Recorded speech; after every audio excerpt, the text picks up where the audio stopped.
Welcome to Happy Talks with Dr. Alice and Donovan. Dr. Alice Fong is a holistic naturopathic doctor and founder of Amor de Soi Wellness. And Donovan Jensen is a software engineer and founder of HowToHappy.com. Together, they're out to cause more happiness in the world. Hello, everyone. Welcome to Happy Talks. My name is Dr. Alice, and this is my awesome co-host, Donovan. And today we are going to be talking about identity. So, Donovan, what are your initial thoughts when it comes to identity? What does that mean to you?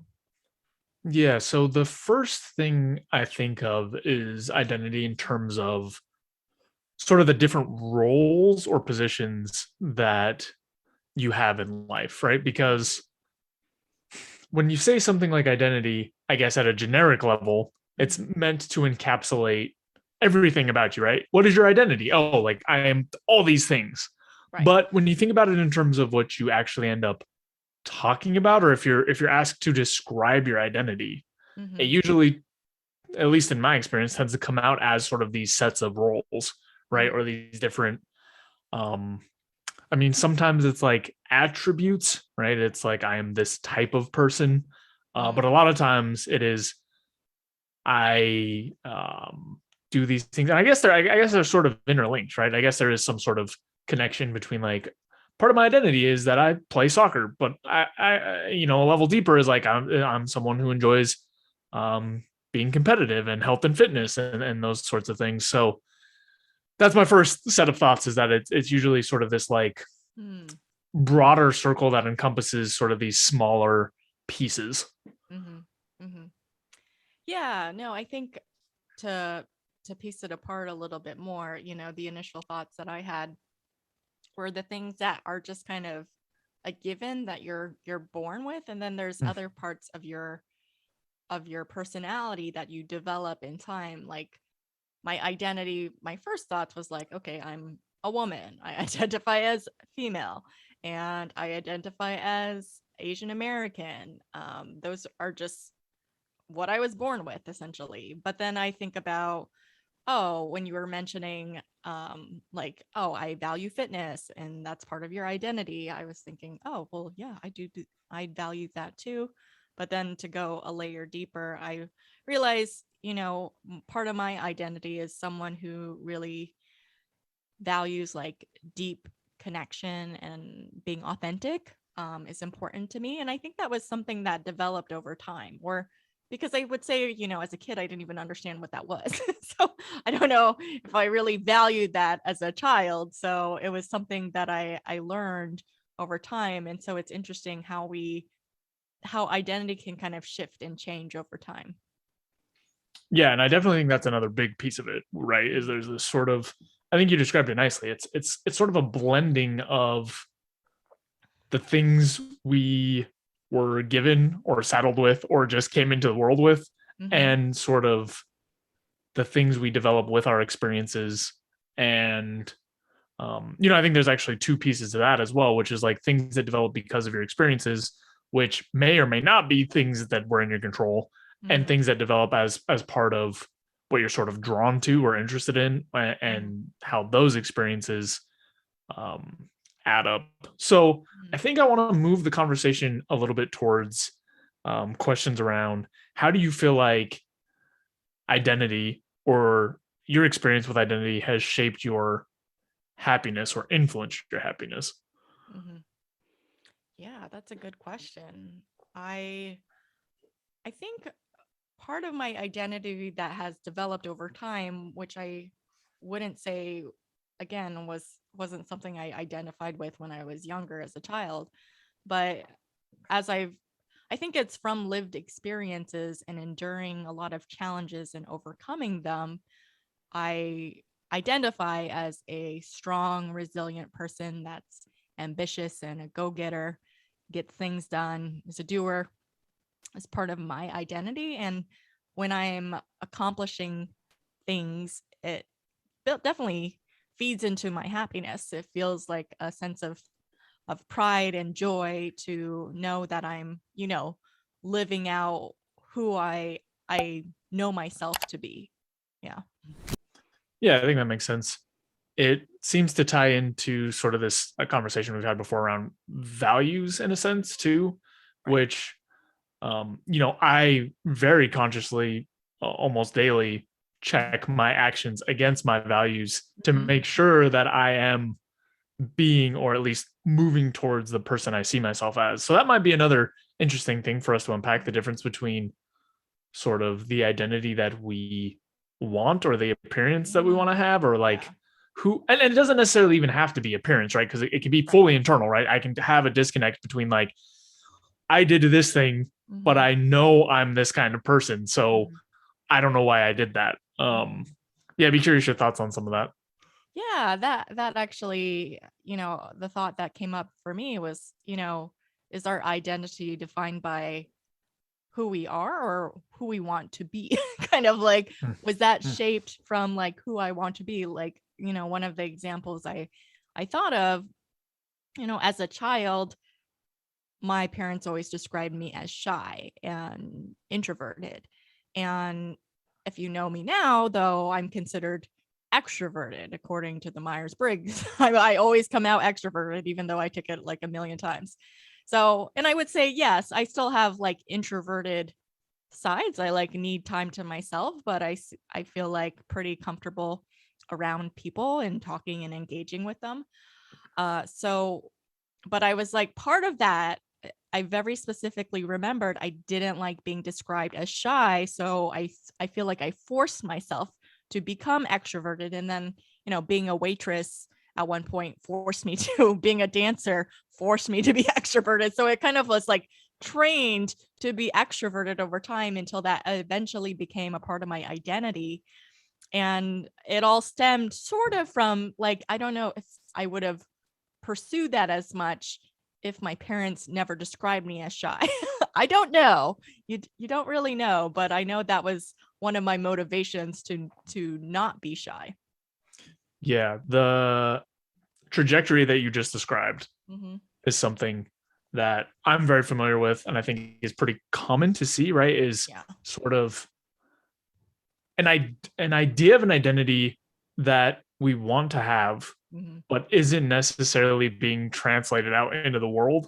Mm-hmm. Because I know the times when I feel the most motivated to change my actions is when other people keep describing me as something that I don't think that I am. Right. Yeah, exactly. So the example that comes to mind for me is, there was a while in my life that people were describing me as very intimidating, Hmm. which really caught me off guard, because Yeah. I don't feel like Mm-hmm. um that's part of my identity, right? Like I don't Mm-hmm. feel like I'm the type of person. In fact, I feel like I would like to come across as very like warm and inviting and open. So Right. Yeah. that, when I got that feedback, and it wasn't just a one off, right? If it was, then I would have been like, okay, yeah, sure, whatever. Right. Yeah. But I had heard it multiple times, Mm-hmm. so I made sure to go spend time Mm-hmm. um, learning the types of sort of body language and Mm-hmm. expression and the things that you need to do to appear more inviting. Mm-hmm. So I don't know that I have a whole lot to add, except that I think it's a common experience to sort of have this disconnect between, this is the type of person I think I am, this is how I think I'm coming across, Right. and then getting feedback from the world that like, nope, it's something else, and being really driven to like, Mm-hmm. I don't want to come across this way. Right. That actually makes me think of another example where it wasn't I was resisting what other people were identifying me as, Hmm. but it was just developing awareness of not even realizing this is how I was occurring to people. Was one of my really good friends from college. I considered myself like I identified for a really long time as a relatively like laid back, chill type of person. And when I told my college friend this is like years after college, he was like, that is so not true. You wouldn't be able to do everything that you've done if you were a laid back person, like go to med school, like do all those license and degrees. You are actually an intense person. And I wasn't offended by that. I was just kind of shocked by that initially. And then I was thinking about it a little further and I was like, yes, I guess that's true. But I also can say that I still identified as laid back in some aspects of my life. but then intense in other aspects. So I think both are true, even though they're sort of opposite. And it's kind of depending on what it's around and maybe my mood. Sometimes I do want to just kick back and do nothing. And then other times I'm like, let's go get stuff done. So it really varies. But that was just a very eye-opening experience for me, that it just never even occurred to me that I would come across as intense to people. So it just had me develop more awareness of realizing that how I identify myself is not necessarily how others identify me. Well, that leads to an interesting idea around sort of, I feel like people tend to look at identity pieces as sort of these concrete binary things, right? Where it's like, oh, I think of myself as someone who is warm and inviting. But the reality of it is, you know, on the same spectrum as like sort of emotions and stuff, like the ways we come across for the majority of these traits are on a spectrum. Right. Exactly. And so the interactions we have with other people where their baseline is for saying someone is, you know, intense or whatever else is going to be different. But I just now am realizing, like, you know, for most of my life and experience, I have taken that as, oh, our baselines must be the same, right? Like if you say that I'm intimidating, then I must be what I think of as intimidating, which in retrospect, especially for some of the people I was talking to, their baseline for using that attribute is probably much lower than what it takes for me. So I feel like I just unlocked like an idea around like, oh, so many times the way we relate our identities to each other is concrete, when in reality, it would be much more useful to talk about these things on a range, right? Because I imagine you have met people, and when you interact with them relative to you, you're like, okay, yeah, I'm chill, I'm laid back.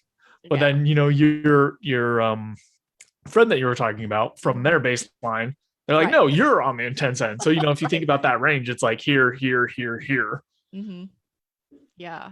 Yeah, that's a really valid point, because it, you know, everyone's baseline can be very different based on their experiences, and our perspectives of ourselves can vary in that it both can be very, very true depending on who you talk to. And I agree, like I feel like people exist on a spectrum. We're not necessarily a fixed way of being, and we can be different around different people. It depends on the environment, depends on the situation, the circumstances.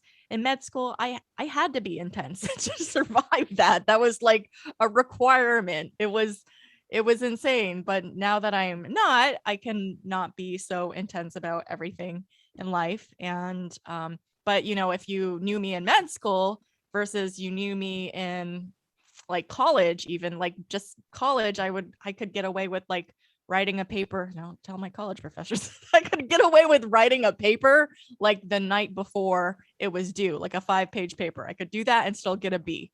But in med school, I could not get away with that at all. Like, no. So I really had to like kick up my like studies hardcore to be able to get through that. So depending on when you knew me or the environment or the situation that I was in, it really can vary dramatically. And I realized that, yeah, wow, identity just feels so fluid and not really. But then I'm like, do I like that identity is so fluid, but then it's also not very like defined in a way for some people. Yeah, I'm just kind of pondering about that right now. Well, the way that I have typically thought about this is sort of going back to this range, this type of thing that we've talked about, where it's like it seems to me, and based on the stuff that I've like looked at and researched and whatnot, that your personality is sort of anchored in various places. And then the different seasons of your life or activities or the people you're around or whatever kind of like pulls you in a direction across that range towards certain things, you know, because it's not too common, I feel like, to see someone who has a one set of personality traits and then change environments, and all of them change drastically. Now, don't get me wrong, that does happen. Oh yeah. But I think the most common cases sort of were like anchored on these baselines, and then depending on what's going on, each of the trades or like the knobs, I think of it like a mixing board or something, like the knobs sort of get dialed up and down depending on the seasons in our life. Because I'm sure I've seen for sure people who are completely one way, then have an event like having kids or something, and they change what seems drastically, but there is also still a lot of like the underlying traits, like some of the core pieces of the person are still there. It's not a completely new person that you're running into. Right. Now I kind of want to change directions a little bit and talk about some of the identity stuff we talked about in the beginning around sort of the stuff that you're born with, the identity pieces that are just not what we've been talking about, right? We've mostly been talking about what you're chasing and like personality that you sort of change and stuff. I want to talk a little bit more about like some of the stuff that you're more born with. And I'm just curious what your experience has been around identity with some of these more concrete or less malleable traits. Yeah. Well, for one, I think over time, I was born female, so I was kind of given that role to be kind of girly, I guess. Although I guess I sort of resisted being too girly, having the right amount of girliness, but not being too girly. I still like to do quote unquote masculine things. I like to lift weights. I like to, do things that aren't like so frilly sometimes. And I realize over time, though, just having the experience of being a woman, because there is definitely a different experience of being a woman compared to a man, although I can't really identify with a man because I've never been one and I don't know what their experiences are. I'll disclaim that. But just knowing being a woman is to know that you are going to be sexually harassed at some point in your life, and probably many, many, many times. It's just like a given.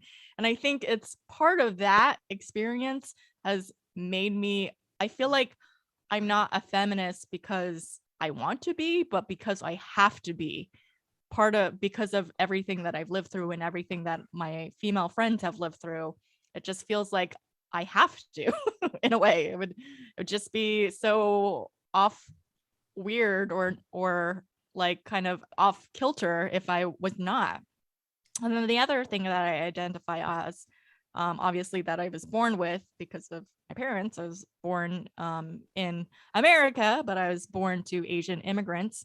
And so I'm Asian American, which I also realized thinking back when I was a kid and my parents tried to teach me Chinese and I resisted. They put me in Chinese school and I didn't like it.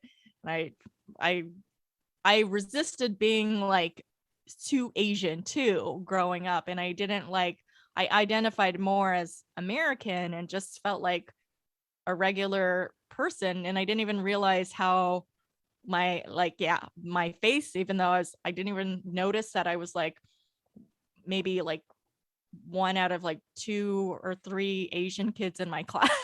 Possibly is very white dominated. And I didn't even it didn't even occur to me when I was in grade school. That was like a thing because I was just me. And as I've grown and I've developed, I think I've come to have more acceptance and embrace my cultural heritage and my ethnicity. And that has shifted about me. I'm still like an American at heart, but I definitely love all my Asian foods and I'm less resistant to accepting some of the things that I did when I was younger. Yeah, I think that makes a lot of sense. And I think that was a nice way of putting some of your experiences and some of the things that you have done in sort of evolution of that. I would be curious. I mean, you sort of mentioned originally or like as a kid, it didn't feel like you had too much of the weight of your, I guess I'll say physical identity with you. Do you think that evolved as sort of a natural outcome of running into people and experiencing it more from an external perspective? Or do you think or was it like more of an internal sort of development and more awareness, if that makes any sense? I'd say it's probably a combination of both, but probably more on the external side of just being realized that, in my own perspective as a child was like, oh, I'm not different than anyone else here.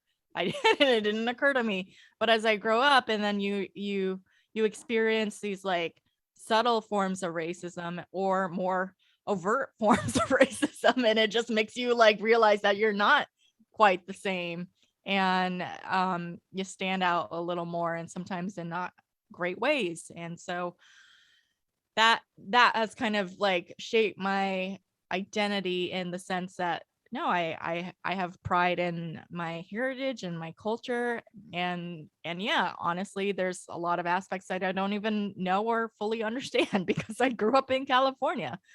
But realizing that, I'm still at the core, I am me, but I just have this thing that I carry around with me because it's just what I was born with, and that's okay. I've come to accept it more in a way.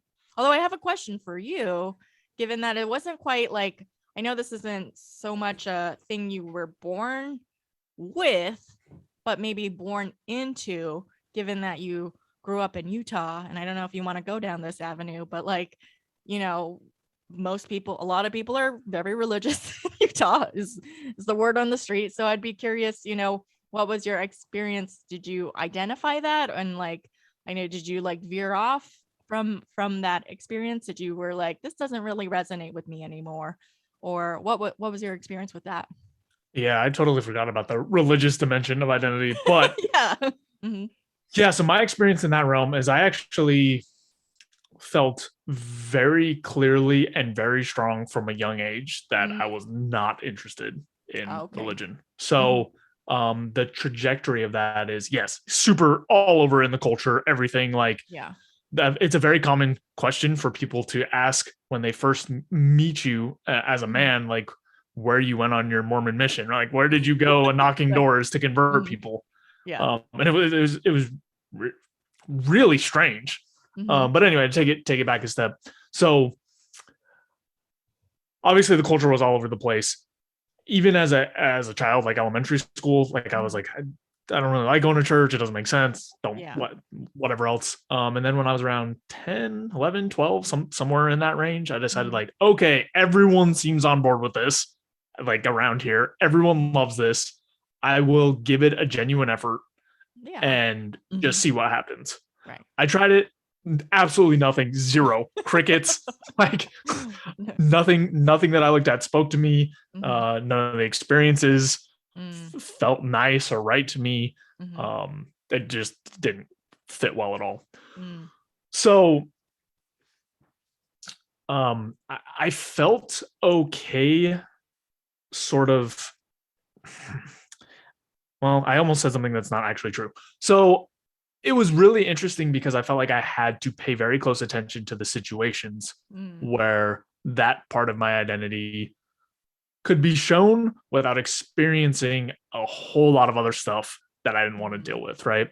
And the actual sort of like hate, for lack of a better word, or just like rude behavior or negative behavior was smaller than you might think, right? Sometimes you'd get like, oh wow, like you don't believe in God, like are you serious, like what's wrong with you? But most of what it was, and this won't sound that bad, but it is really annoying if it's like 90% of your social experience, was people being like, oh no, like you don't believe in this, it's just because you haven't tried it the right way yet. Come to church with me, read this thing, look at this.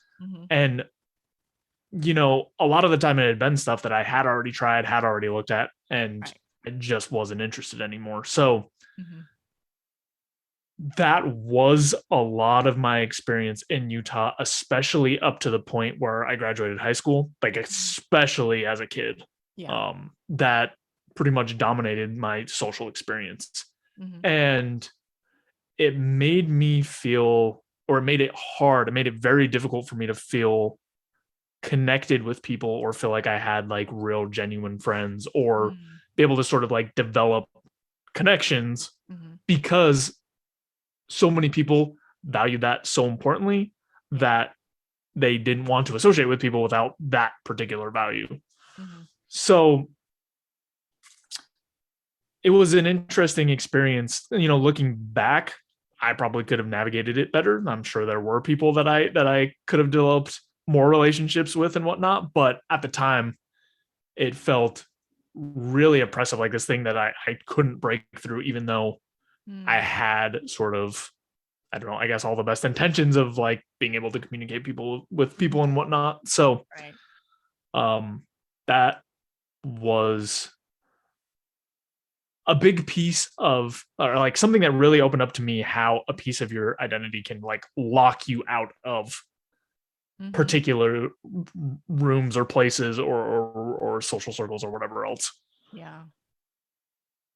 Yeah, definitely. I do you feel like you were sort of like an outcast because you weren't kind of following everyone or like the majority of the people in your community? Yeah, definitely. Yeah. Definitely. And not only that, but like I said, a lot of people wanted to draw me into what they were doing, right? That's a Mm-hmm. big part of that culture is to Right. like You want draw to help people in you. and convert them and get them on the Right. right path. Mm-hmm. So it also made me really wary of a lot of connections Mm, because the intentions didn't feel genuine at all. yeah. And a lot of the conversations were not around anything besides like, Mhm. you should come to this thing, you should do this. When Right. I do this, I'm super happy. And much less than I experience now, anyone Mm-hmm. taking a genuine interest in like, hey, what like what do you care about? What are you interested in? Yeah. What do you like to do? Mhm. So I forgot what your original question was. Uh, I don't even know if I had a original All right, question, but it good. just kind of like circles back around to what we were talking about before about, kind of not enjoying. Nobody really enjoys being like having their identity or having a ideal identity from another perspective forced on them. Mm-hmm. It's not a good experience. So in a way it was like a different type of, like people kind of make assumptions on how your identity should be or what's appropriate or acceptable, and it sometimes doesn't align with who you know yourself to be, and it's kind of a matter, and sometimes that can be isolating, unfortunately. But in a way then it kind of has you, I think, like the benefit is like, okay, well then, if you're an outcast in this type of community, then you gotta search, find a new community that accepts you and that you resonate more with. I obviously can't like speak for someone who's like queer, homosexual, like that queer community, but I could imagine like, oh man, if you were queer in Utah, that would be really a really difficult situation. And so that's probably why a lot of people might want to move to more metropolitan areas to just be around people that are open and more accepting of who they are and who they identify as. Yeah, it's absolutely locked down there. Like Yeah. the number of people that that are not straight is very limited. Not because, I mean, I'm sure there are people out there, Yeah. but no one talks about it. Yeah. Um, Especially in the smaller, more rural areas, Hmm. nobody does. Salt Lake, yeah, it's a little bit more like a normal city, but Yeah. everywhere else. Anyway, Anyways. I was sort of thinking around uh, as I was talking about that experience and sort of thinking about some of the other aspects of identity. Um, it's sort of similar to me in a way as racism, in the sense of people are judging other people based solely on one aspect of their identity Mm-hmm. and weighing them as a person completely, Right. when like as we've talked about, identity is sort of this like bucket of different attributes and Mm-hmm. experiences and traits and whatnot. Right. So on the flip side, I think it just kind of made me realize that if I'm probably not doing this as much now, but if I was in the past, like judging any group, or I guess any individual person based on one part of their identity is not likely to be useful, or at least not give you a very good picture of who the person actually is. Right. Yeah. Because I've seen, from things that I've seen that are racist, that's for sure what it is, right? Like it's definitely just judging the person based on one aspect of what they look like. And in my case, like people were just judging entirely who I was based on one aspect of my belief system. Right. As sort of a funny story, one of the clearest memories to me from high school was we had this class that was just like debating various topics. And I remember saying that I was an atheist, and a girl turned to me and was like, "But why do you worship money?" I was like, that's not what this is. What would you call that? Someone who worships money. Is there a word for that? I'm sure there is a word for it, but I do not know what it is. That is not what an atheist is. Yeah. But it was just crazy to me because it was like so clear that she had an idea, or like this fully pictured identity for what a non-religious person looks like or thinks about or cares about or whatever else. And I think it's similar whenever someone is judging someone based on one characteristic of their identity, and it's 1,000 times worse if you're judging them based on a characteristic of their identity that is not even true. Right. Yeah. Totally. Absolutely. That kind of goes back to when we in a previous episode talked about assumptions, and that unfortunately the reality is that most people make assumptions based on those things, and you should go watch that previous episode if you want to learn more about that. Reference back to previous episodes for sure. But yeah, was there anything else that you feel like we should cover on this topic of identity? Yeah, there's one more topic I wanted to open up. Sure. Which is, I'll start with my experience and then probably ask you a question at the end. Yeah. So one of the things for me is when I was younger, right, a lot of these individual identities or labels or whatever else, I would pull to or like cling to a lot stronger. And it also made me a lot less happy. So, for example, one of the things that I really thought about a lot or tried to figure out or like understand is like, what does it mean to be a man, and how do I exhibit these traits? Like, what does it mean to be masculine? What does it mean to be man? What is a man supposed to do? Yeah. And the more that I tried to like cling to that and really figure it out and show up socially as like, oh, like I'm a man, the more stressed I was, and the less authentic it felt. And also, I don't think it came across very well. So the question, I think, is I'd be curious what your experience has been around sort of this like clinging to identities, because I feel like the more tightly I've tried to grasp onto anything specific, the less it has actually served me. The example I thought of is that,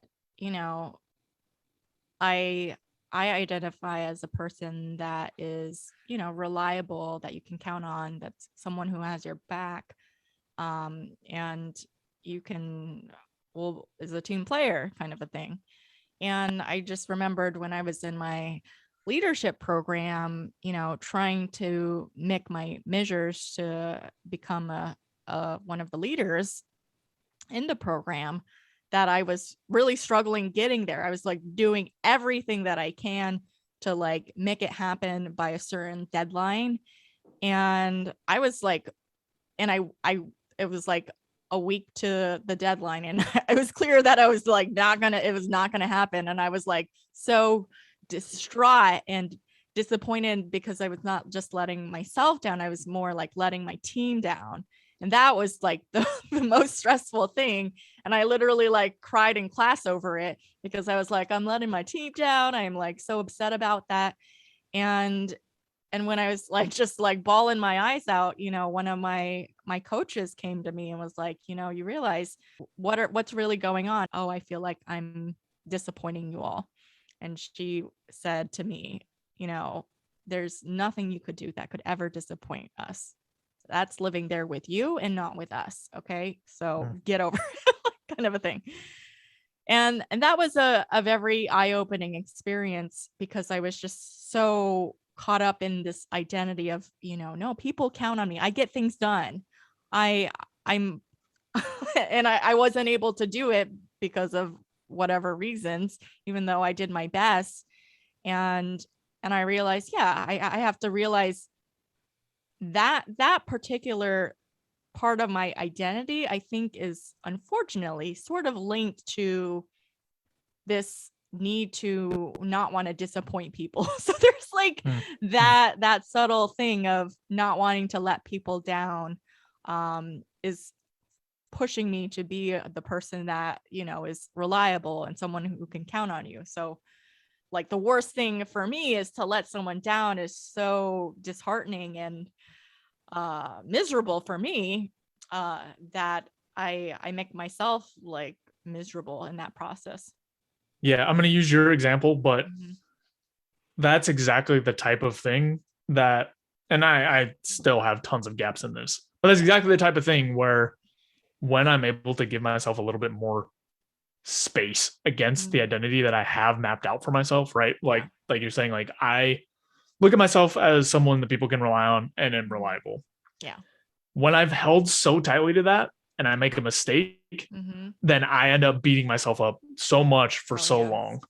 And when I'm able to, nowadays more and more, but still nowhere near perfect, when I'm able to say like, this is something that's important to me, this is like part of my identity to be reliable. In this particular instance, I wasn't able to make it happen. Yeah.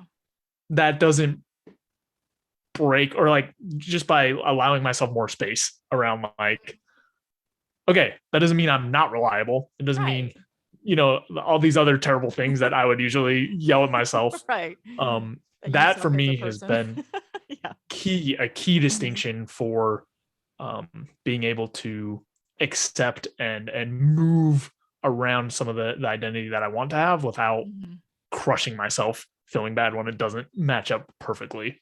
Yeah, no, I concur with that, in that, because I didn't make my measures in time, it doesn't mean I'm not reliable, or it doesn't mean I'm not a person that you can't count on. It just is, I think it kind of goes back to, I think, another point we've made in past episodes of not being attached to outcomes, and that, I honestly would say I did the best that I can. I like busted my ass so hard and I still didn't happen.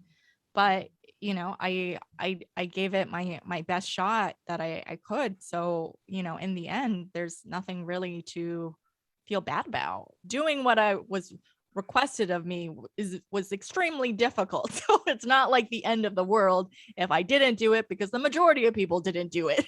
I was just trying to be exceptional for some reason. Yeah. Yeah, I will add one more example, which is when I got into software and started working at Google. I had always had this like really strong identity of like, I am a top performer. Like I'm going to walk into whatever I am going to do, and I'm going to be maybe not the best person at it, but one of the top people. Right. Yeah.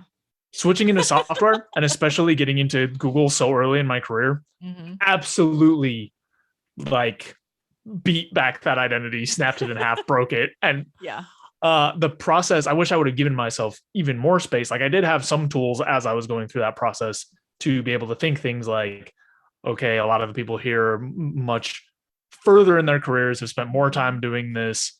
And I was able to use some of those tools, but still, that experience really beat that piece of my identity out of me in a particular way, which is it beat out the part where I was clinging to it so strongly. Yeah. And all it left was the part that's like, okay, whenever I go into a situation, I'm going to do my best and make sure I'm putting in a full effort to be a top performer or whatever else. But depending on the circle and the circumstances and everything else that's going on, that may or may not happen. And just like you were saying, I was so tied in with like sort of those outcomes as opposed to my process, that it was very uncomfortable for a very long time. It took a while to allow that sort of clinging to loosen up into something that I feel now is more healthy and more realistic. Yeah.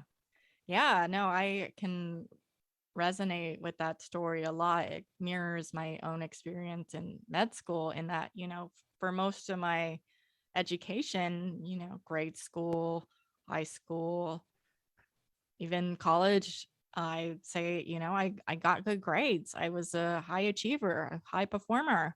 And then I got into med school, and I was like really struggling, especially that first year.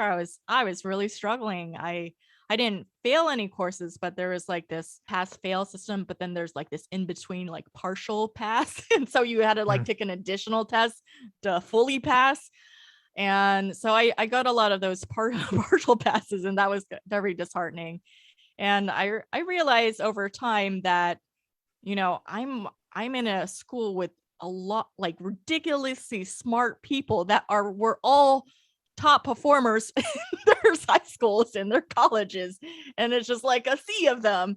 And it's okay if I'm not at the top anymore, and it's okay if I'm barely paddling, just like dog paddling to stay atop of the water, essentially, to get by. And I just had to figure out the learning style that worked for me, and it took time, and I eventually figured it out and was able to graduate in time, but it wasn't easy. And I let go of the idea like, oh, I need to be on top of my class. That's then it was about just like, I just need to survive, get through it. In a way, I do not need to be on the top. Let's just not die. Yeah. Yeah. So I think we both shared examples in the sort of like productivity achievement space, but I you can tell me if this resonates with you too, but it applies to, for me, basically all the aspects of my identity, right? All of the attributes or traits that I think I have. At times, the world has told me that that's not necessarily the case, or it doesn't map up exactly the way I think it does. Right. And I know I've said this a million times now, but the more I would cling to whatever it was, the worse I would feel. And the more I would allow there to be an interplay between like, here's what I want, and here's what I'm doing, and here's what the world's telling me, and just opening up space there, the better I've been able to exist happily. Yeah, totally agree. Absolutely. All right. Well, I think we covered this topic pretty well. Thank you, everyone, for tuning in to this week's episode. If you enjoyed it, be sure to like, subscribe, share, comment, do all the things that help spread happiness in the world. And yeah, that's it for today. We'll see you next time. Thanks for watching. If you enjoyed the video, please take a second to subscribe, as it really helps out a lot. If you're looking for more content, there's all sorts of information over at howtohappy.com. And if you want something a little bit more condensed and concise, I've also written the book Mindscaping, which is essentially a framework for optimizing happiness. So we'll have the link there as well. And that's all I've got. Thanks again. I'll see you next time.